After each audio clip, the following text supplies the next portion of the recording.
If you are struggling as a trainer making less than $50 an hour, then this video is really for you. Why? Because basically this is the framework that I personally use to get out of that trap by building my own training academy. And I just want to walk you through what are some of the frameworks and the principles and certain mindsets that I personally use to get out of that rut. So please enjoy.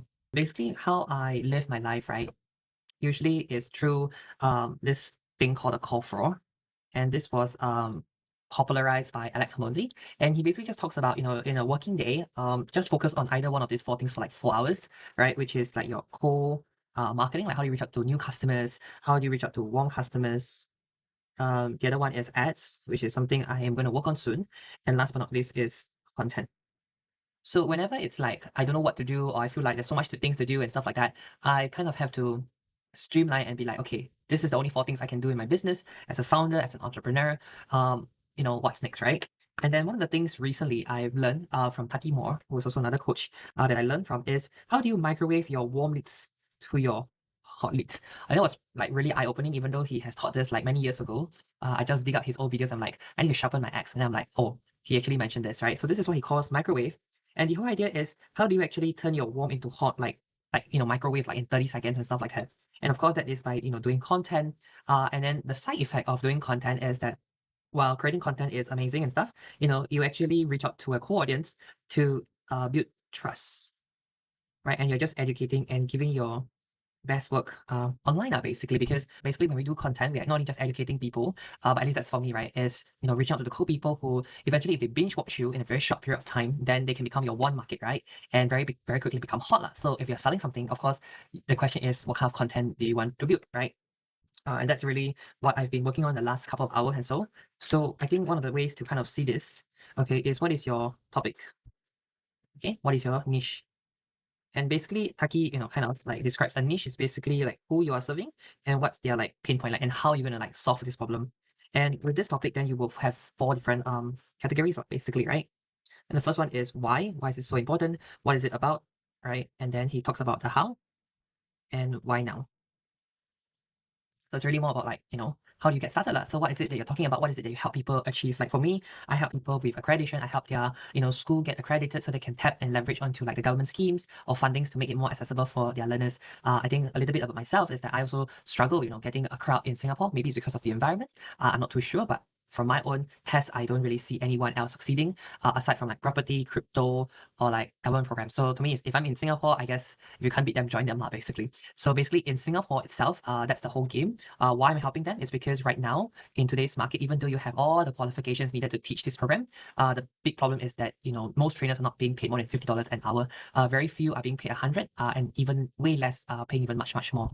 So one of the things that kind of shocked me recently is, people claim to be, oh, I make like 5 figures, 10 figures, and then you'll be like, oh my god, how do they do that? What is the product behind it? And how do they market it? And then you found out that, oh, there's actually this kind of leverage or grants, and you'll be like, haha, right? And let's not even talk about like how great it is, but that's a whole different conversation. So anyways, for me, my approach, my philosophy is very, very simple, which is basically, if you run a training program or coaching business and you want to tap onto this fundings to make it more accessible, not to run away from the fact that, oh, it's discounted or it's cheap and stuff like that, that's not really the point now, okay?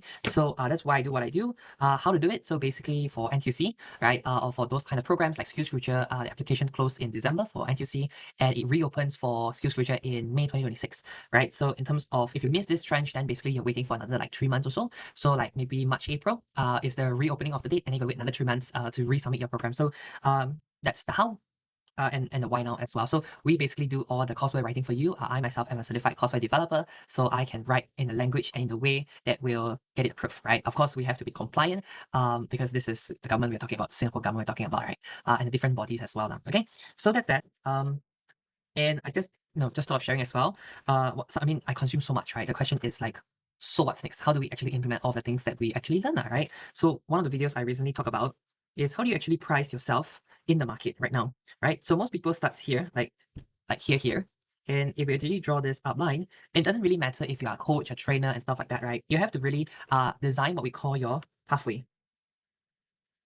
And the whole idea is, okay, where is it that that your learners want to go? So here is what I call your R1. So the first like checkpoint, the first outcomes, right? And then what are the subsequent checkpoints along the way, right? So this is your R2, R3, and then your R4, right? Does that make sense?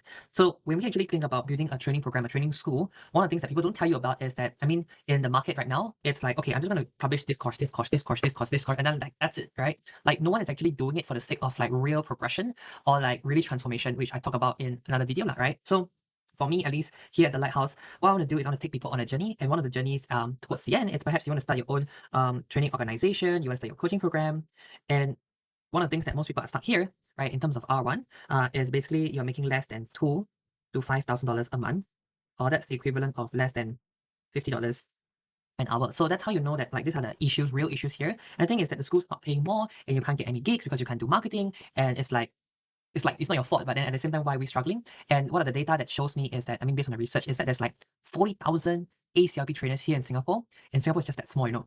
And then in Malaysia, it's so big, right? But only 10,000 accredited trainers. They even give you 20,000, right? It's like, oh my god, the competition is so stiff. And the fact is, one of the things I just learned recently is that our certificate is not 100% transferable or recognizable, but it is transferable to the Malaysia HRD Corp scheme, which is same but different from kind of SkillsFuture. So anyways, the point is that if you have an ACLP certificate, it doesn't mean that you are guaranteed a job, put it this way, right? Even though the salary or the hourly rate might seem low compared to like educators, like MOE, tutors and stuff like that, but at the end of the day, there's still a income limit, right? It is only when I personally started to build my own training school, started to understand the different grants, I'm like, oh wow, it's actually possible to achieve anywhere from $5,000 to $10,000 a month on a sustainable basis because of my courseware writing and stuff like that, right? So it is only at R2, it's like, okay, maybe that's the next step, right? And within like R1 to R2, there's just so many things you just need to learn. Let me find my green pen here. So there's just so many things to learn. Like, you know, the biggest challenge is how do I sell myself? Or how do I even market myself? This is the like first two questions people always have. It's like, how do I bring students to my class? And then when I present them this offer, they'll be like, no, thank you. I do not want that. I want you to give me like classes. I just come and teach. Then I'm like, okay, sure. Can you showcase your work? Right? So that's like a whole conversation, but that's basically what's going on in the industry. People either do not know how to sell or people don't know how to market themselves. And that's why they're stuck in this category.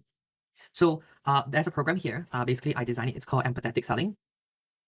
And another program called Get Shit Done. So basically, these two programs is basically my fundamental like train the trainer to get people started on like how do you start doing content? How do you, attract rather than chase? How do you, attract rather than be pushy in sales, right? So that's really like the very beginning. And then after that is how do you start to create content? So you can build trust, you can build like trust, a social presence, so like, this is what you do, and perhaps get your programs accredited under our school or the UTAP scheme so that, at least this is how you can penetrate the Singapore market specifically. Okay, and after that you'll be like, okay, now I have a school, I want to build, let's say, a SkillsFuture, I want to get a SkillsFuture program. And what most people actually don't know about this is that recently I just managed to successfully get the accreditation for one school. And one of the things that not many people realize is the amount of paperwork and documentation. So it's not even money won't solve your problem. And there are so many people who be like, I'm going to throw money because there's so much money to make and stuff like that. But one of the things doing an ATO that people don't really know is that number one, I'm going to use an marker.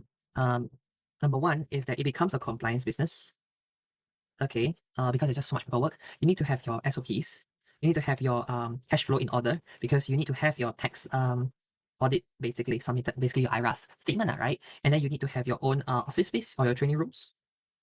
And this is just the bare minimum of like what you need to kind of get started here. Although this would be your gateway towards your 6 to 7 figure income. At least if you're a trainer and this is the kind of business you want to do, that's kind of where you want to go. So for me, for R2, it's more about stabilizing here. This is more like your startup phase, right? And I think moving forward here is all about systemizing and building a team. Because anyways, if I'm going to get this, even from scratch, right, it's going to take me anywhere from 2 to 3 years. So it is a journey. If you ever thought of like starting your own like SkillsFuture school, that's really how you do it, right? 6 to 7 figure, it is possible in 2 to 3 years, especially if, and of course this is not possible even if you're solo and even myself. And let's not even talk about like the different certifications you need to get if you want to write this. You want to write programs for SkillsFuture, you need like the triple DLP, which is like the Diploma for Learning and Performance 2.0. And before that, you need like ACLP or ACTA for short, last time they call it. And that's like full time, twice a week for like 3 months for ACLP, and like minimum the fastest like 6 months, which is what it took. So 9 months to kind of like, get the skill sets to be able to do this. And basically what I'm doing here is to streamline that whole process in like less than, I don't know, a couple of months. But the cost will be high because you have to pay an external consultant to design the program for you. And again, even if you can do this yourself, the thing is, unless you're so good in sales and marketing, you really can't really do this alone. At least that's the journey I'm on. So yeah, that's basically how I designed the Lighthouse Academia, is to help people go towards this like pathway, and I'm very clear. So because I'm clear in like how I help my customers, and I know the pain and the struggle. Like this is the pain, and we talk about this is called the ideal customer profile, right? The pain, their wishes, they want to maybe do 6, 7 figures, or 4, 5 figures a month. Like what is that roadmap? Yeah, that's the roadmap for you, lah, right? So yeah, that's really about it. I mean, I can dive so much deeper into all the different topics as mentioned here earlier. Where is it? This one, the call for, right? So there's only really 4 things to do lah. Like what I just talked about is just content, but also pathways, right? About pathways, how do you turn cold lead to warm lead, and then how do you scale it up from warm to hot? That's using actually ads, by the way.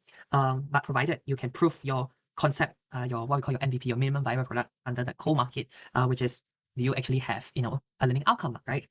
And that also ties to basically the cost of or I would say the science behind how do you charge your clients is basically if I take this back here.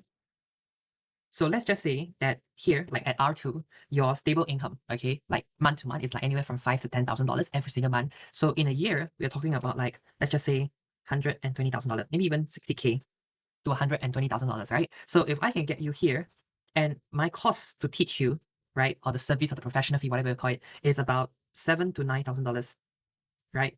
Inclusive of courseware and stuff like that for the UTEP one. But if it's like SkillsFuture, let's not even talk about it. That's like double, right? Compared to what you're gonna get, basically, that's this thing, right? The cost of not knowing, right? Like the potential earning potential, and the cost of not knowing this is the cost of not executing, right? So the pain is there, right? So if you want to sell a high ticket, right, like $9,000, if you've got a potential to make 60, I think that's a bargain, right? That's like a 6x return.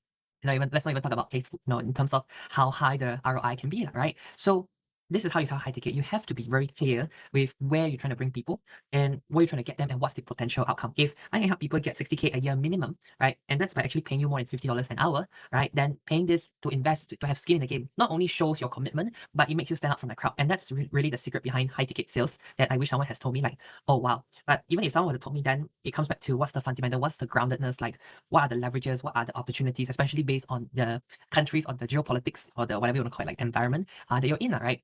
So to emphasize that, it's really about if right now if I want to hire someone from Malaysia or from Singapore or from Philippines, the amount of income that I pay them is based on market rate. So the market actually determines your income and your future potential as well. So this is a very interesting diagram. Not only we talk about pathways, just to summarize, right? Not only we talk about pathways on where I personally help my customers, my prospect, to get them here, but also at the same time to get out of this $50 per hour, less than $50 an hour, or 5K a month just to pay off my debts. That was my own journey as well. To get them to $5,000 to $10,000 per month.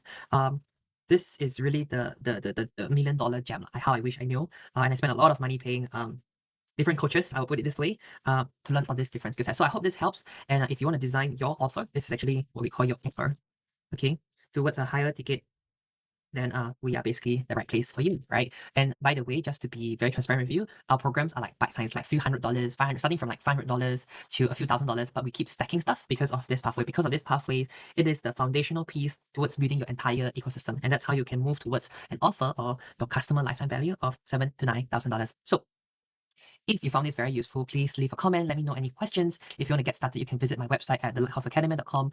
We actually have a quiz for you. It's what we call the trainer's audit. So if you're someone who is like getting started in this industry, you want to start your company, you already have started, but you're kind of figuring out how do I get noticed, especially in your niche and stuff, then you can take this audit. It's like less than 2 minutes, just yes, no questions, maybe as well. And then the AI will create like a personalized report for you, and you can kind of see and analyze what are your gaps. And then that's where we can jump on a Zoom call and we go through this funnel together with as well. Like what are the gaps? Usually it's kind of just here, the sales and marketing, but getting people to fill the room is not easy and not cheap in today's market, especially I'm talking about in Singapore, in Asia, and this quarter, which we're coming to the end of 2025. So I hope this is helpful. Again, you can find me on all over social media at The Abundant Riley. That's where I am throughout all social media. Again, leave your questions, and I hope to see you guys in the next workshop or in the next video as well.